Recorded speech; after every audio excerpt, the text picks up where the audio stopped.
a nice picture, one standing right on you.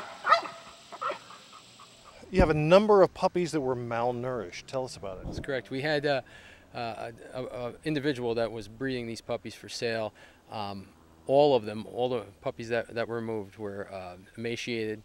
They had intestinal parasites. They were covered with fleas. They were in conditions that were really unsanitary. When we first went in with our search warrant, we found one of the puppies was dead.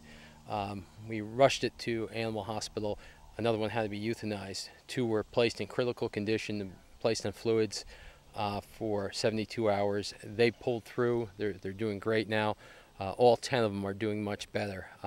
The root problem, of course, they weren't receiving proper food, and they were being tormented by fleas, ticks, and intestinal worms. They were induced with a medicine that was meant for horses.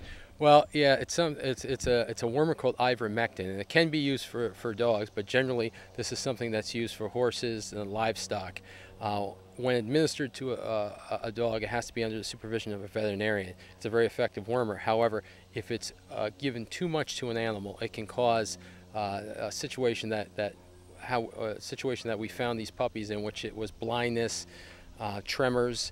Most of them couldn't stand when we found them. That's because they received too much of this ivermectin. It can cause death. Fortunately, if you pull the puppies through it, as we did, they recover 100%. So these puppies are now walking and they can see again. What happens next with the puppies? Well, we want to finish getting them healthy, getting food into them, making sure that the parasites removed from them. But they're going to be up for adoption, so we're looking for individuals that'd be interested in adopting Border Collies. And I will say this is an active breed, so keep that in mind. But we're looking for some potential homes.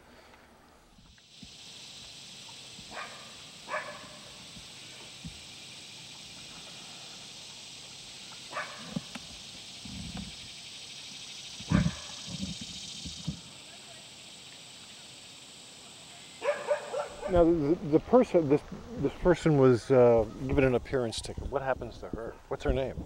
Anina is her name. She was issued an appearance ticket. She's due to be back in court on August 19th. And you said she lived in New Lebanon. She lived in New Lebanon, and she's facing 12 counts of animal cruelty, which she can get up to a year in jail and a $12,000 fine. When you walked in there, can you describe what you saw, maybe what you smelled? Well, when you walked in, the smell that hit you was, of course, of urine and feces.